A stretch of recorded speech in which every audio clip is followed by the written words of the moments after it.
حضرت انس بن مالک رضی اللہ تعالی عنہ سے روایت ہے کہ نبی کریم صلی اللہ علیہ وآلہ وسلم نے ارشاد فرمایا، تم لوگ اپنے بارے میں مجھے 6 چیزوں کی ضمانت دے دو، میں تمہارے لیے جنت کی ذمہ داری لیتا ہوں۔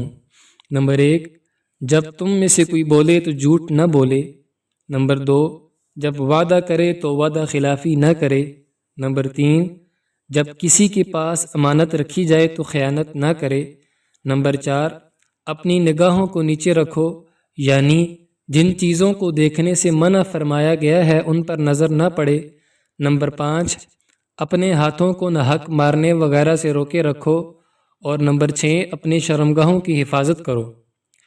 حضرت ابو امامہ رضی اللہ تعالی عنہ روایت کرتے ہیں کہ رسول اللہ صلی اللہ علیہ وآلہ وسلم نے ارشاد فرمایا، مومن میں پیدائشی طور پر ساری خصلتیں ہو سکتی ہیں، خواہ اچھی ہوں یا بری، البتہ خیانت اور جھوٹ کی بری عادت نہیں ہو سکتی۔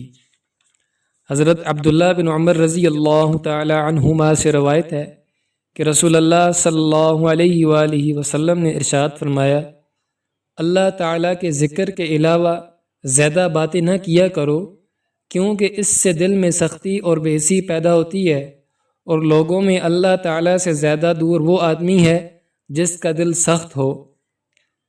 حضرت صفوان بن سلیم رحمۃ اللہ علیہ فرماتے ہیں کہ رسول اللہ صلی اللہ علیہ وآلہ وسلم سے پوچھا گیا، کیا مومن بزدل ہو سکتا ہے؟